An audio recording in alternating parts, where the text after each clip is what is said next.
welcome back, or if it's your first time here, welcome to Queens Finance Association's podcast series. My name's Amanda, and I will be co-hosting this week's episode with Alex. Hey, everyone. QFA is very excited to have guest Adam Trotman joining us today from the Smith Black Business Association. Adam, thanks for joining us. Well, thank you. Thank you for having me.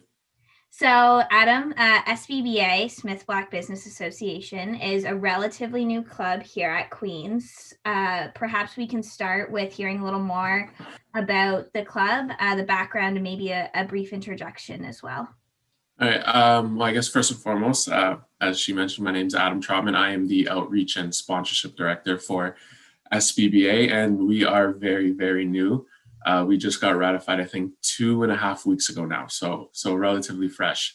The idea for the club kind of was an idea of one of our first years, who's the operations director of the club, Julius Adu. So when he was applying to business schools, like the big schools, Smith, Ivy, Rotman, he kind of noticed that all the schools had a dedicated space towards Black students, and that safe space in Smith was the only one who didn't, so they were kind of an outlier. So he reached out to a fellow first year who was coming in and a second year who's currently at Smith, and they kind of ideated the club and created the club and created the foundation. And then along with 3 other students, I joined. So a group of 7 of us. And then from that point on, we've been doing really all the work. We had a taster event that went extremely well. And then ratification process was nothing to complain about. We were unanimously ratified. And now we're at 10 members. We've added 3 more, and we're in the middle of our hiring right now. I think applications, while we're recording this, applications were due last night, and then we're starting interviews today or tomorrow, I think. So it's been very exciting. As I said, we just poured our foundation, and we have an uphill battle, I would say, but we're really looking forward to it. Cool. That sounds great. And so, I guess in terms of this ratification process, can you walk us through what it was like to, I guess, initially, form this club and go through that process? And I guess what sort of people that you're looking for during this hiring process that's ongoing right now? Well, when it comes to forming the club, I think it was tough because with the virtual, I guess, roadblock that this year presents, just the culture of the club, it's like a lot of us didn't know each other, right? So we had 3 first years out of the 7, and 4 were already at the school. So it's like half the club hasn't even been on campus, doesn't have the ability to meet each other, even though we all live in the same general vicinity. So I think that was definitely a challenge, but it was a process for sure. It was a lot of hard work, but we had a lot of help from the community. I know as soon as we announced ourselves and made public, like we started around April, I would say, and we came public in about August. And I think the outpour and it was just amazing. I'm sorry, I'm at a loss for words. It means a lot to us. It was amazing to see the support we had from the Queens community, and really we're just looking to build on that. And then in terms of people we're looking to hire, we are open to, first and foremost, we're open to people of all ethnicities, because we realize the importance of allyship in our fight. And that's aligns with our mandate. So people we're looking for are just people who are passionate about inclusion, diversity, and advocacy, which are 3 pillars, and people who just work well in teams, and just who are willing to put in the work to help be the change that we want to affect, I guess you can say.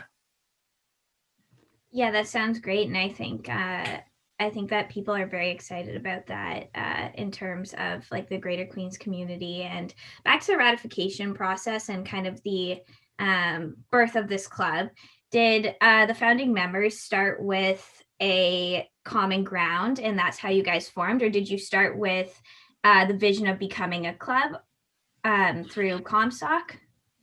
I think when we started, when we got the ideas flowing and just the ball rolling, the idea was to become a club.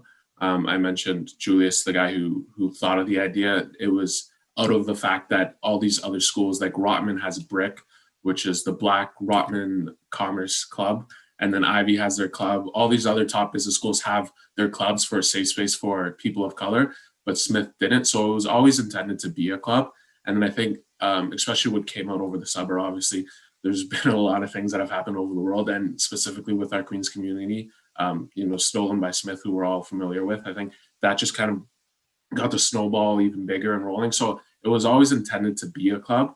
And I think the success we've had so far is something that we never imagined in the summer. We were kind of just looking to get ratified under ComSoc this year. Then we're looking to get ratified under AMS next year. But the success we've had so far and just the timeline we've been able to push has been tremendous for sure.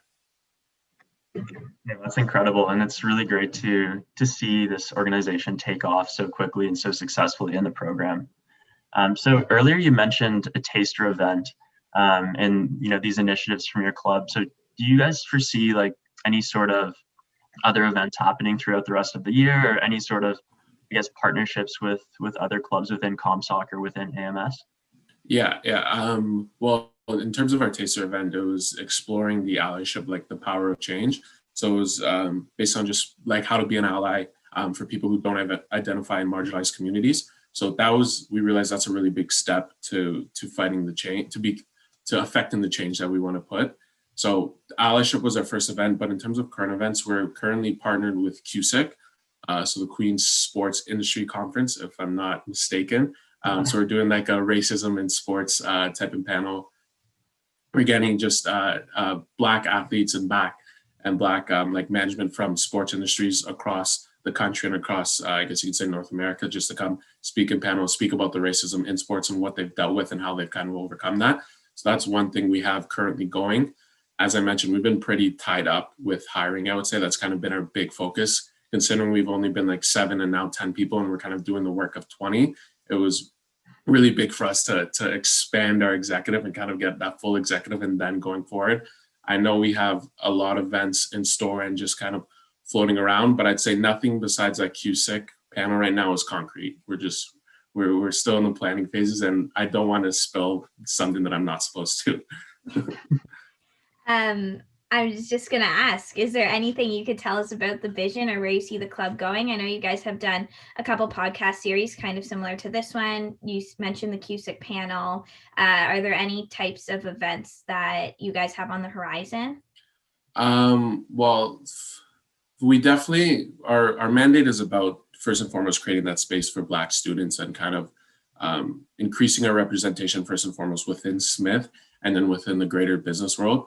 So I know we want to do a lot of networking stuff for current people of color at Queens, not just Smith, but at Queens as a whole.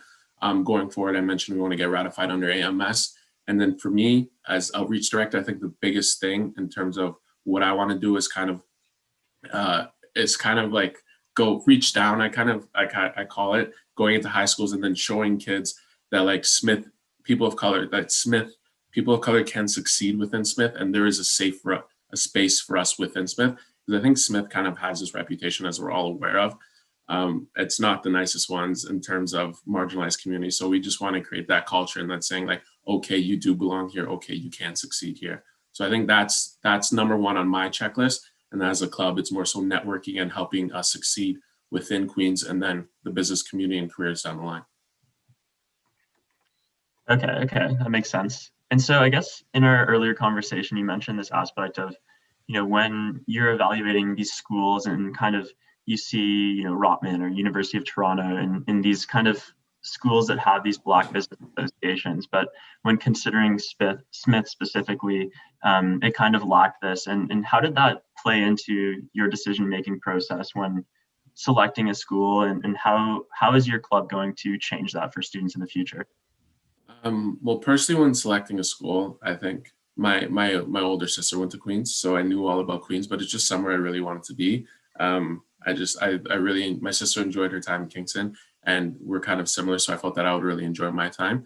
In terms of the club, it's all about creating that space, because what we see as a problem as why we don't have representation within Smith is not that people who look like me, other people of color, aren't getting into the program. They're making a conscious decision not to come because of the troubled past, I would say, and the reputation that Smith and Queens and Kingston as a whole really has. So I think what we're trying to do is really establish a space and let people know that we can succeed in this program. Because like Rotman, I mentioned Brick, Ivy, like kids are knowingly picking these schools over Smith because of its reputation, not the fact that they didn't get into Smith. Okay, yeah, that makes sense. Yeah. So earlier you mentioned this, the taster event and this focus on allyship. So I guess for our listeners, how can people become allies, and how can, we help your club and help this organization move forward and become successful in the commerce program? Well, I think in allyship as a whole, in terms of the club, advocacy is one of our three pillars, and that's totally based around allyship. And I think to become an ally, it starts with education. So you got to educate yourself. You have to take the initiative to find the resources to educate yourself, because they're everywhere nowadays. There's really no excuses anymore in terms of really anything. If you want to learn something, it's very available for you. And I know there's a quote like back to the civil rights movement. It's the revolution will not be televised. And you think about that quote, it's more so just like people think it's not going to be on TV, the media won't cover it, but it's more so that the first change that has to happen to affect change is a change in your mind. You have to change your attitude, you have to change your mindset. And the way I've seen it, and I think the way that to do that is through education. So I think once you educate yourself and once you find those resources that really touch you, your mindset will start to change, and then you can affect the change and be that ally you want to be. I mean, to be an ally, you have to be sincere. You can't really fake it. And I think people really have to realize that it's kind of something that's expected with being a good person. I guess you can say, without being too harsh. It's like being an ally is like being a good person, essentially. I think if you're a good person, you're really an ally to any marginalized community, whether it's people of color, whether it's Q plus, whether it's women, like just the variety it spans. So I think it's just about being a good person and being sincere with your actions, and not really looking for that pat on the back, I guess you would say, every time you do something well, right? It's kind of expected nowadays. Like, you're supposed to support the people who are being discriminated against, and that's just intertwined in being a good person, in my mind, I would say. Yeah, no, I totally agree. And that's a really great way of putting it. I like that. So you mentioned that advocacy is one of the three pillars, and educating yourself is one way for the Greater Smith, the Greater Queens community to support SBBA. Yeah. What are the other two pillars, and if you have any like insights on how to achieve those and how we can all support SBBA in achieving those? Well, our first, three pillars are inclusion, diversity, and advocacy. So obviously, advocacy, I mentioned, is the whole idea about allyship, and then inclusion is touching upon that safe space that I'm talking about for Black students, to connect among each other. It's primarily like an internally thing for our club. It's just within our community, so I wouldn't say it's more so for like outside and just not it's more so for like the people of color within Queens, and just kind of getting to know each other and realizing that we have representation within the school. So I think that's a really big one, and that ties right into diversity, which is to help Smith promote a more diverse population, primarily within Smith, and then within the school as a greater whole. So I don't really know if I can say that those really tie into like the greater Queens and Kingston community. More so diversity, I would say, is more so like the business school, like Queens, the administration side. Inclusion is more so like internally facing, and then advocacy is really the big one in terms of the greater Kingston community. It's just being supportive. Again, I mentioned being sincere. I think that's the biggest one for me. And then really just looking for ways you can help. I know every time someone who isn't personally affected by what goes around the world, but takes sincere initiative and to tackle this challenge, it means a lot to us. And I know for me specifically, what I've seen my family go through. So I think the biggest thing is just, again, being sincere. I keep on mentioning it, but being sincere, showing that support, and just taking action and your own initiative. You can't really wait for me or other members of SBBA to push you forward. I mean, we'll provide resources throughout the year. I mean, that's what we're here to do. And I think just take advantage of those learning opportunities and any other opportunities that arise, and just change your mindset at the end of the day, because you change your mindset, then you change the way you live on a day-by-day basis. And then if enough people do that, that changes the community, and then enough communities change, that changes the country, and then so on and so forth, hopefully, and then the world, right? So we really look at it at like a grassroots level, I think I'd say. It's just starts with the changing of mindset, and then it just explodes from there on. I really like how you highlighted the aspects of sincerity and the mindset shift. And I think that those are definitely two huge aspects in really moving this forward. And I guess in terms of education, personally, I've seen a lot of resources shared over social media and, on Facebook or Instagram, and a lot of, great resources through that. But I was wondering if you had any, specific maybe book recommendations or podcasts that our listeners could read or listen to really, learn more and I guess get the tools necessary to really become an ally and to help, create change. Yeah, I think a good place to start is as a member of SBBA and as a club, I think it's important to realize that we are not professionals in EDII, right? We don't have the training necessary. We act basically off our personal experience, off our common personal experiences as an executive. But what we do is we like to bring in people who do have that EDII training, as you see with our taster event. We bring in the people who are the experts, and then they can teach about allyship. We just provide the resources. That's the way I like to look at it. In terms of specific book recommendations, I think my favorite book growing up is called Between the World and Me by Ta-Nehisi Coates. He's a really famous author, if you're unaware, and it's just kind of about his Black experience. I'm pretty sure he's from Baltimore, if I'm not mistaken. So for me growing up, that was kind of something I leaned on when I struggled with my identity, is kind of that book. I read it a couple times. In terms of podcasts or anything like that, I don't actually listen to any podcasts that have to do with that. I more so read books and stuff and just find like news articles and things like that. There are people you can follow, but I think it's important that you look at the kind of historians of the civil rights movement. So I have a Dr. King poster behind me. You guys see. Being an athlete growing up, I think Muhammad Ali was a really big one. He kind of stood up for the change when it came to the Vietnam War. And then you have the likes of like Angela Davis, Huey Newton, Fred Hampton, just these guys and women who were heavily involved with the civil rights movement and who affected change and kind of risked their lives for it. Like a lot of them died for the change. So I think a really big thing is looking at the history. And then that kind of leads into the things that are currently happening right now. And you kind of get a greater understanding and a more broad understanding of what's going on, why it's going on, and then why we feel our fight is so important. Okay, cool. And I guess when we're on the topic of education, and you mentioned EDII earlier, and I know that the Smith School of Business is putting in place a task force to address this. Do you think that in the future it would be beneficial to have a dedicated course in first or second year curriculum addressing these sort of issues and providing a baseline of knowledge and resources and education to the Queens community? Yeah, I definitely think so. It's because when you're coming to a school as big as Queens, we're all coming from different backgrounds, different experiences, different communities, right? Alex, you mentioned you're from North Bay, and then I'm from Vaughan. Amanda's from Newmarket, so relatively close, but I would say different experiences for the most part. So I think a course that teaches the importance of EDII, especially with what we've seen and it's been going on for a while, but what's become visible in this summer, I would say, I think it's really important for people to realize, because we all come from different backgrounds. We all have different perspectives and mindsets. And I think there's a lot to learn out there. Even for someone like me, there's a lot about EDII that I don't know. And I think admitting that is a really big step. And for all of us, admitting that it's a really big step.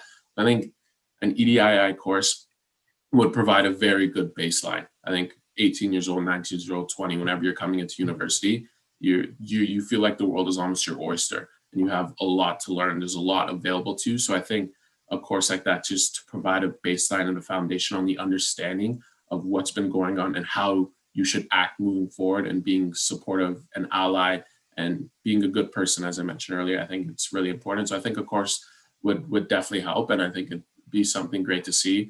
You mentioned Queens is doing a lot with EDII right now, as they should be. I know our club, we're on an EDII roundtable with all the other equity-seeking clubs within ComSoc. So I think there's a lot of good change going on right now, but obviously we just got to keep going. It's a long journey, and it's going to be a long battle. I mean, it's been going on for hundreds of years, and I think it's going to go on for many years more. Do you think a course as we were just talking about in first and second year would not only benefit, I think, people that want to become better allies, but also encourage students of color to come to Queens, because in your initial, in one of our initial discussions, you mentioned that the problem in the lack of diversity here might stem from high school. So do you think a course like that would encourage people and make them feel more welcome?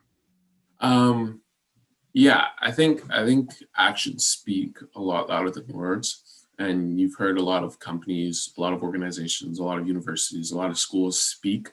But what we really want to see is action. And I think once action's in place and there's things set in stone and have actually been concrete, I think then you'll start to see the effect of change. So when it comes to a course, I think it will help. But I do think the major thing is a culture shift. And I think a course will help with that culture shift in Kingston, in Queens, and in Smith. But I think the biggest thing in terms of increasing the representation, I know as a club, one of our goals down the line, I think it's like a 10-year plan, is to have the representation of people of color within Smith equal, proportional to the Black population within Canada. Sorry. So I think that's going to stem from a culture change, and I think that's what we're trying to do, is create a culture change within Smith and hopefully within Queens with the other equity-seeking organizations. So I think a course would help with that, but I do not think it's the right solution. I think it's a necessary step, but I don't think that's what's going to push it over the edge. I think it's more so just like a complete culture change, which obviously I mentioned comes with a change in mindset before anything. I find it as a very grassroots level problem. So I think that culture change, the community change, and just who we are as a whole, as a Queens community, is what's going to encourage people of color to come to Queens, to come to Smith. And that's what we're really trying to do. Okay, that makes a lot of sense. And I guess in this idea of a culture shift, I think that it's great to really address this at the Smith level, because at the end of the day, these Smith graduates are going to go into organizations and go into the corporate world and really, make this effect more widespread and really change these long-standing, biases or systemic beliefs and stuff that exist in corporations. So I think that, it is a great thing to really make this change here and then have these people go out and I guess develop an alumni network as well through the SBBA and really start to leverage that as well. I think as we are aware, Smith is one of the top business, if not the top business school within Canada. So I think if we're able to affect that culture change at this level, once we become alumni and once we kind of take over the business world, I guess you can say, you'll see a culture shift there. I know there's a lot of companies doing really good work. We've had a lot of industry organizations reach out to us to see how they can provide support, if we have any suggestions for them moving forward in terms of their ADII. And I think that's great to see that they're making the effort. But I think it comes back to culture change, mindset change. And not only does that have to happen within Queens and within Smith, that has to happen in the business world and really within Canada as a whole. I mean, there's a lot going on, not only with people of color, but obviously Indigenous people. So I think it's really a culture change. And, in the business world, our representation isn't really that great. I know within like the Fortune 500 companies, there's only 3 Black CEOs, which is only 0.6%, if my math's correct. So, I mean, it's really a culture change. I think the biggest thing is we have to realize that like we are capable, and I think we have to realize that ourselves, but obviously we want others to realize that. So I think that culture change and kind of that mindset change and that old timer mentality, I guess you can say, once that starts to shift out, you'll start to see a lot of change, a lot of more diversity within the business world. And I think that's going to do wonders for our world, because this is only one of the billions of problems that we have as a society. And I think just different perspectives and different mindsets when it comes to tackling problems is going to go a long way. Okay, that's great. And I guess on that note, we'll wrap up the show here. It was great to have you on, Adam, as our second guest on the Queens Finance Association podcast series here. And we really appreciate your time. And it was really great. And I'm sure the listeners will appreciate as well getting to learn more about the Smith Black Business Association. So, thank you again for being on our show. Thank you to everyone for listening. And make sure to stay connected on Facebook to both the Smith Black Business Association and keep an eye out for upcoming events, as well as the Queens Finance Association Facebook page as well. And stay tuned for more podcasts coming your way. All right. Thank you. Thank you for having me. I really enjoyed it. As I told you guys before the podcast, I'm a huge fan of podcasts in general, so I'll take every opportunity I can to be on one. But thank you for having us, and thank you for giving us this platform.